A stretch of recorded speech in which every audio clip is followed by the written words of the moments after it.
Welcome. This is Elaine Powell, and today we are talking all things marketing, money, and media with our phenomenal Patty Farmer. So welcome to you, Patty. Hi, so excited to be here talking about my favorite subjects. I was going to say my favorite subject is me, but no.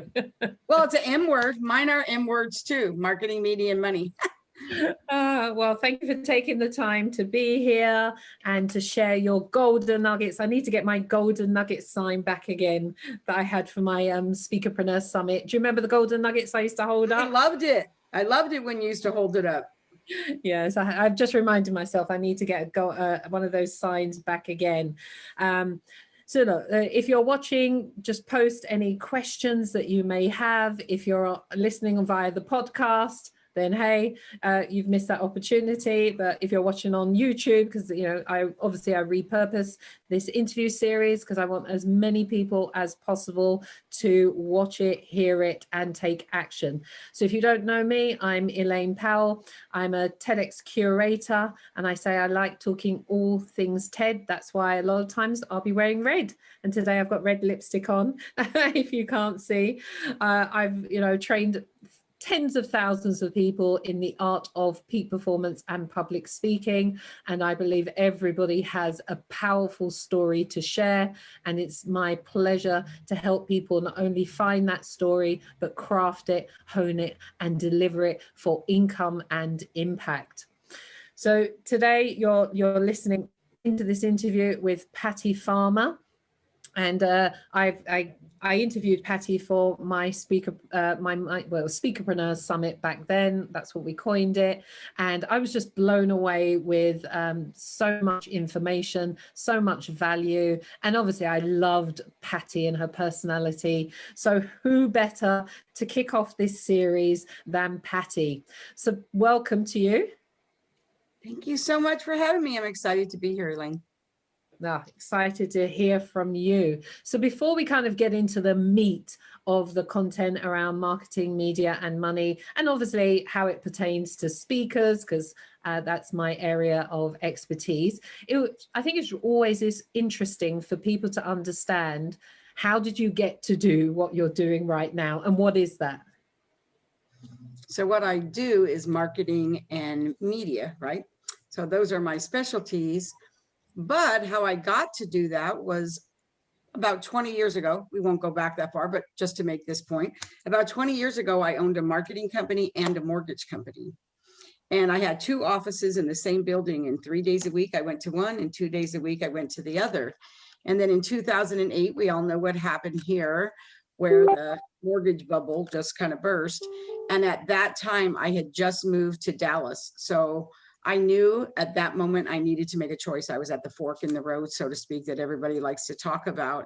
And so because I loved doing marketing and I really loved teaching people strategy and how to leverage and how to monetize, it just really made sense that that was the direction for me to go.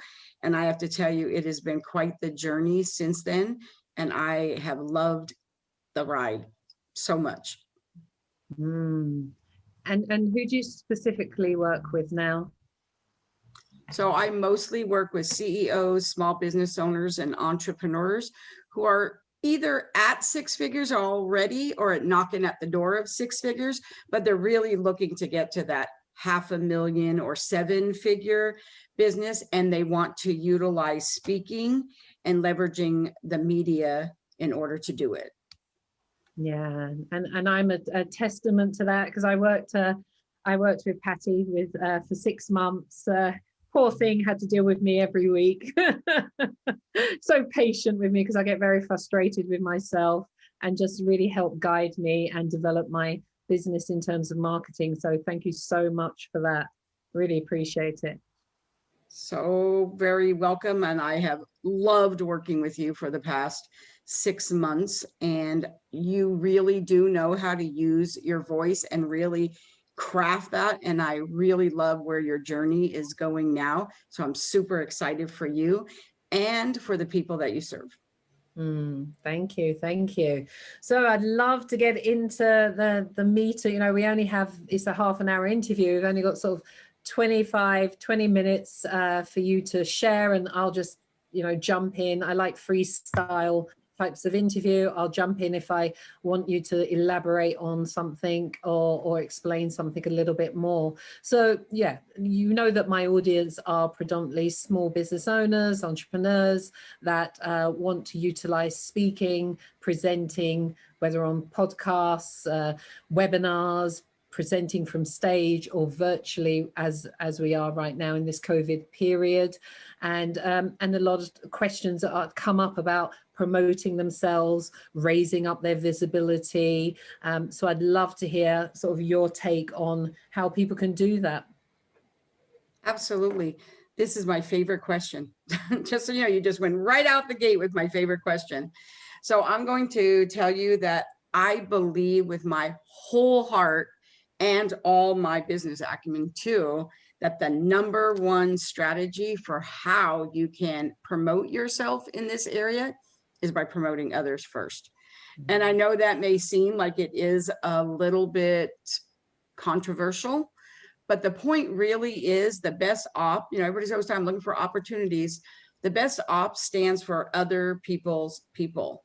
So whenever you can promote others, it does promote you. And if you're strategic about it, and I can give you an example or two if that would help, it really does make sense. And it's so much easier too, right? It's so much easier to talk about other people and to spotlight other people. And I don't just mean randomly. I mean, we want to be intentional and have a strategy, but that is the way to promote yourself and get the biggest ROI, hands down.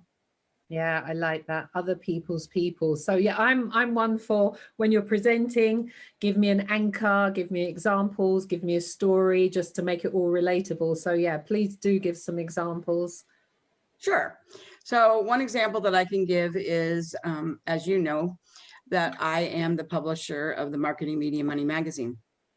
15 people write for the magazine every month. You're in our current issue talking about how to be a profitable speaker. And here's one of the things that I like to tell everybody. How many times can you say, read my article in the magazine, right? Oh, check out my article in the magazine, right? You can only say it so many times, but there's 14 other people in the magazine as well. So why don't you promote them? I don't mean you specifically, but I tell them, promote the other people in the magazine because all roads lead back to the same magazine. And when they go to the magazine, they're going to open it and you're going to be in there too. So promote other people. So that's one example. Another example is when you're on an interview like this, or you're on a podcast. So say you're on a podcast and you're episode 55. We'll just use that as an example, right? So after I promote it and talk about the host and make sure that I really promote them, because it's always about promoting others, then I go to the episode page and I want to know who is episode 53 and 54 and 56 and 57, the ones that are right before me and right after me. And then if it's appropriate for my audience, and it usually is, because when I choose to be on podcasts, I want to make sure that it's the right demographic. I promote them, and they may not even know me. I promote those 4 podcasts because all roads, when they go to the episode page to listen to them, there I will be right sandwiched in between. And then those 4 people are like, wow, I wonder why Patty is, you know, doing that. And then they will reciprocate as well. So promote others to promote yourself. Yeah, I love that.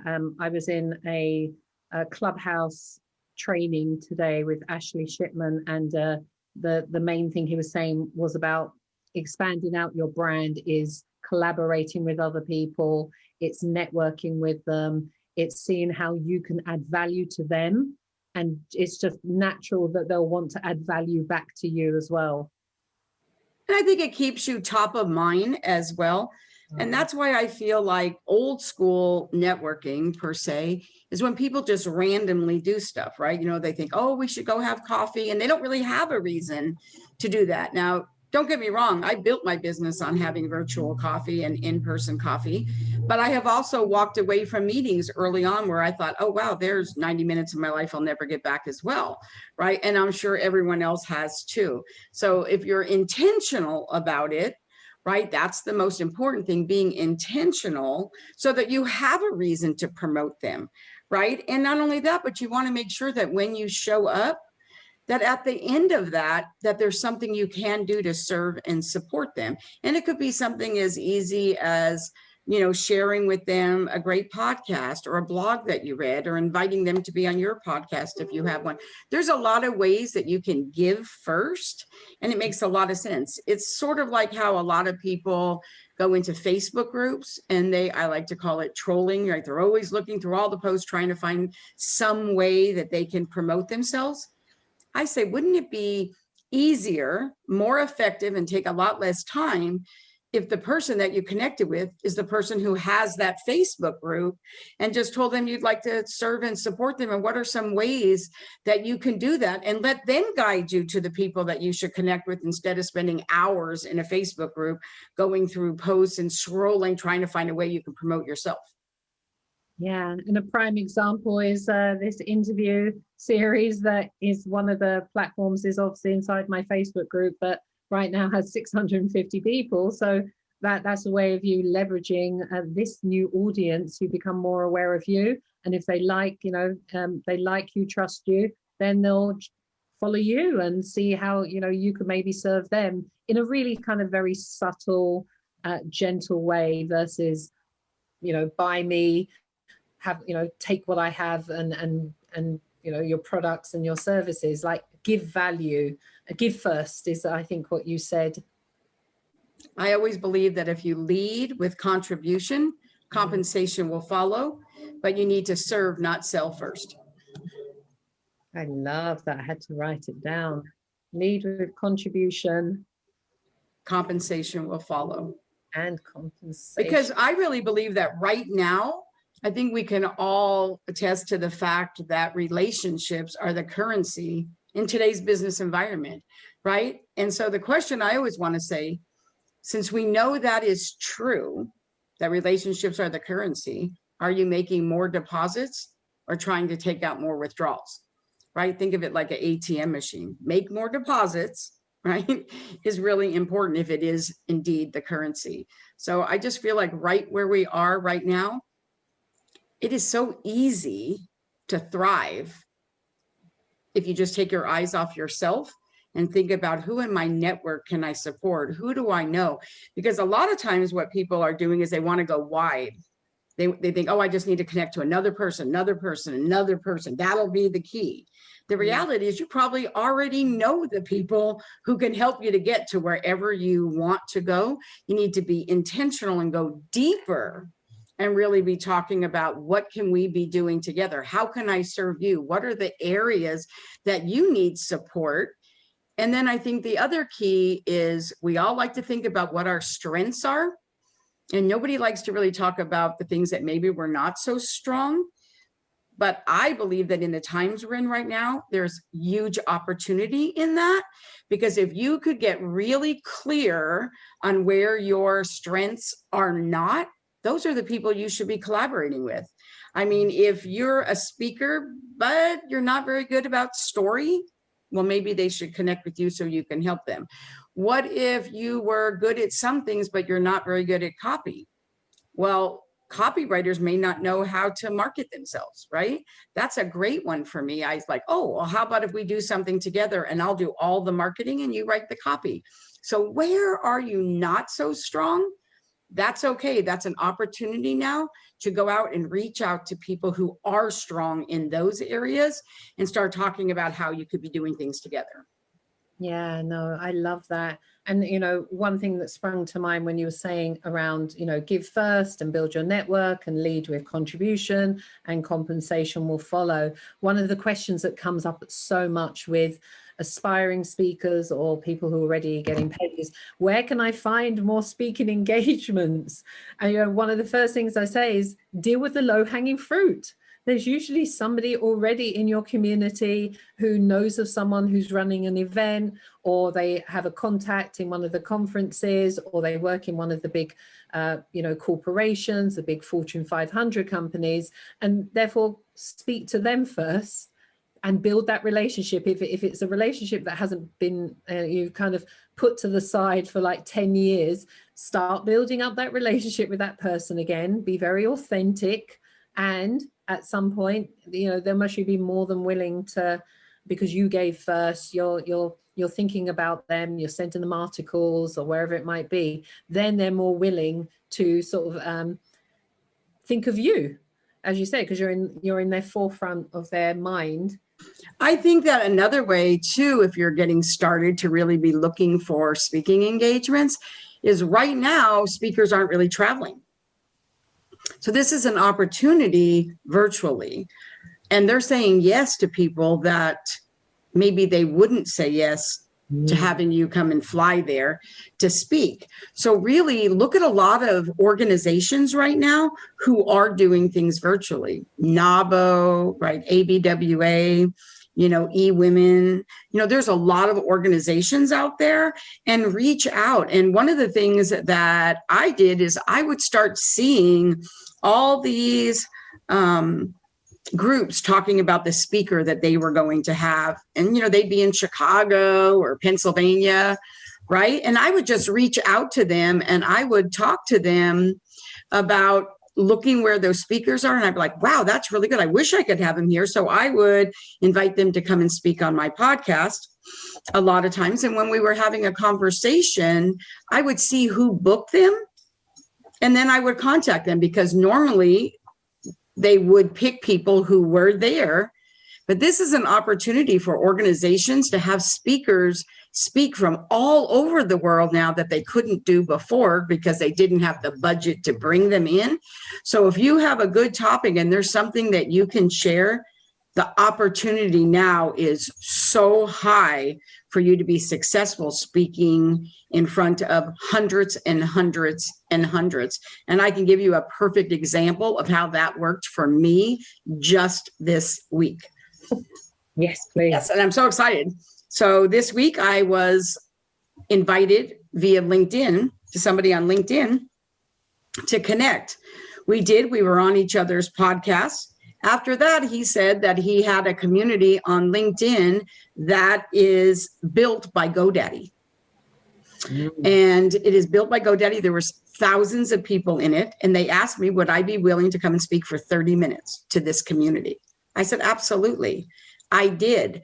And because this person managed it, the vice president of community at GoDaddy saw it and reached out to me and asked me if I would be willing to speak at their event that was going to be live and a hybrid, and it would go out to 2,000 or more of their customers, and would I be willing to speak at it from something that I did in a community. So I loved it, and I got to speak to them, and I was on a call with the vice president. I mean, that just came from being willing to serve in a community on LinkedIn. So there's so many of those opportunities out there if you just lean in and lead with contribution. Oh, I love that. That's so amazing. You never know when you lean in where that's going to lead to. Exactly. And just for those listening who might not, because they heard the word hybrid, what is a hybrid? So a hybrid is nowadays where it is both live and virtual too. So it is live, and maybe it'll only be in front of this many people live, but now we have the ability, because this past year, so many things have came out for virtual that now they can do both. Now they can have it be a hybrid of in-person and also be able to stream it to people virtually as well, which is another way for them to expand on the income that they can do, but also reach many, many, many more people, which is also a really great opportunity now as well. Yeah, I can definitely see that continuing after the pandemic has settled and we're kind of back to normal life again. that they're going to keep. Whatever that is, right? And that is shifting too, because I do have to say already, just like in the last several weeks, I got booked in the fourth quarter for 3 live events now. So it is coming back around. I believe that where we are in 2021, it's coming back around, but not necessarily to hundreds or thousands of people. It's a little bit smaller in person, but because of the hybrid, you're still able to get in front of those other people. So you might never have gotten in front of them before. So I think it is an opportunity for sure. Wow. Some great stuff you're sharing with us. Thank you so much, Patty. You're welcome. So is there anything else that, we've maybe got sort of 10 minutes left. Anything else you kind of think that would be of value to this community listening and that would be relevant to them in terms of marketing? Because it's such a huge conversation, marketing. I just think it's really important to make sure that you've crafted the right message and that you're speaking to the right people. There are 5 stages to a customer journey. And I think that what happens a lot of times is people get confused and they talk to the wrong people. So if you want to speak, if that is something you want to use as a marketing strategy, and I know that is really what your community is all about, it is really, really important to make sure that their story is consistent, right? And they're telling the story of their brand, right? And that it is very, very clear, their brand message is very, very clear in what it is that they're looking for. Because then when you reach out to people, they are going to go look at you. And if you're saying this here and it's not consistent, it's not congruent, a confused mind says no, right? And that's whether they're going to hire you as a client or hire you and be your client, or whether they're booking you speaking. We need clarity, not confusion. So I always think it really should start there and make sure that you actually hone that in. And then it's really making sure that you're being intentional and getting in front of the right people, because you can be really, really busy and do a lot of activity, but there's a difference between activity and productivity. And there's an even bigger difference between productivity and profitability. Right. So it is very, very important to get really clear on that. And if marketing isn't your forte, this is where, and not just because I do marketing, but to me, this is where you want help, because you can just keep spinning your wheels there, because we all know our own story and we love our story, right? We love our story, but it doesn't mean that the story that you're telling is the story that somebody else needs to hear. Because the reality is, if you're thinking about speaking, you're not in the information business, you're in the transformation business, right? They can go to Google and get all the information they want. If you're in the transformation business, you need to get clear on that right from the beginning and know how to market yourself in order for you to really be successful. And I think that the thing that people need to realize when they're just stepping into that space, there are probably people out there who are praying for what you can do to help them, for how you can transform their lives. You need to just lean in and say yes to that so that you can actually start helping those people, because they are out there and they need you. Don't get hung up on all this other stuff. Go out there and do it. Whoa, we've covered so much in such a short space of time. I'm just reminded about lead with contribution and give first, around the message and being really clear on your message, and obviously other people's people. Other people's people. Yeah, serve first and being clear on your messaging, and then your story, your brand story. This is why you do what you do. And I like that, the thing about being really intentional with our time. Mm-hmm. So you're not waste, because there is a lot of things to cover during marketing, as I found out, and just being really intentional and focused on those key things, like the 80-20 rule, that 20% that's going to give you the 80% results. And yeah, we're not in the information age, we are in the transformational age. So as a speaker, that's why I'm not really, when people say I'm a motivational speaker, I'm like, people don't pay most of the time for you to motivate their staff. They pay for you to transform them, to do some actions when they leave, when, you know, you leave the stage. So I think, I think to take that even more, it's not just transformation for them. I like to say that when I work with people, I want to help them have transformation for them and their clients, right? Like it needs to even be more than that. And it can be if it's done properly and you are very intentional in what you do and in the action steps that you take. So I think that is very important. And that comes from not just being able to master your marketing. It really comes from being able to leverage media and knowing how to monetize. And I have to tell you, that's the secret sauce, is when you can monetize everything you do. You know, my clients, as you know, hear me say all the time, well, how are you going to monetize that? How are we going to monetize that? And to be clear, not everything you do in life has to be monetized, right? There are things that you will do because they feed your soul, and that's okay. But if it is something that you're trying to generate revenue, if it is a revenue generating activity, you do need to know how you are going to market it and monetize it. And that's usually where people drop the ball and throw things against the wall and hope it sticks and that kind of stuff. And that's when you really do need help.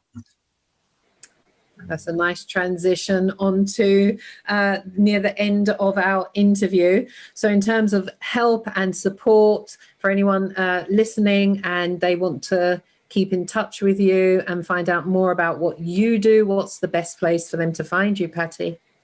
So the best way they can find me is to go to my website, which is pattyfarmer.com, Patty with a Y, or they can just grab a free copy of the magazine, Marketing Media Money, and they can do that by just going to marketingmediamoney.com, no and they can grab that for free, and they'll be able to not only learn more about me, but learn about the amazing people, right, that I highlight and that I collaborate with as well, like you. Exactly. Well, time has gone really fast. I remember the Speakerpreneur Summit, I had an hour, but these are now short snaps of wisdom from my special guest. So thank you so much, Patty, for your pearls of wisdom. Any last words for those listening? I would just want to make sure that they do remember what I said earlier about making sure that, you know, relationships are the currency in today's business environment, right? So I always want to just say, with that said, how fat is your wallet, right? Is it really fat or is it really, really skinny? And if it is really, really skinny, start thinking about serving other people and it will come back to you. I love that. Very good. Thank you so much. Thank you for taking the time out. Thank you to you listening to this interview series with a phenomenal experts in their field who are paving the way for others to follow. So thank you so much, Patty, for being here. Thank you for listening, and obviously tune in for the next interview series where we'll be having another phenomenal guest. So from myself and the phenomenal Patty Farmer, take care. Bye-bye. Bye-bye.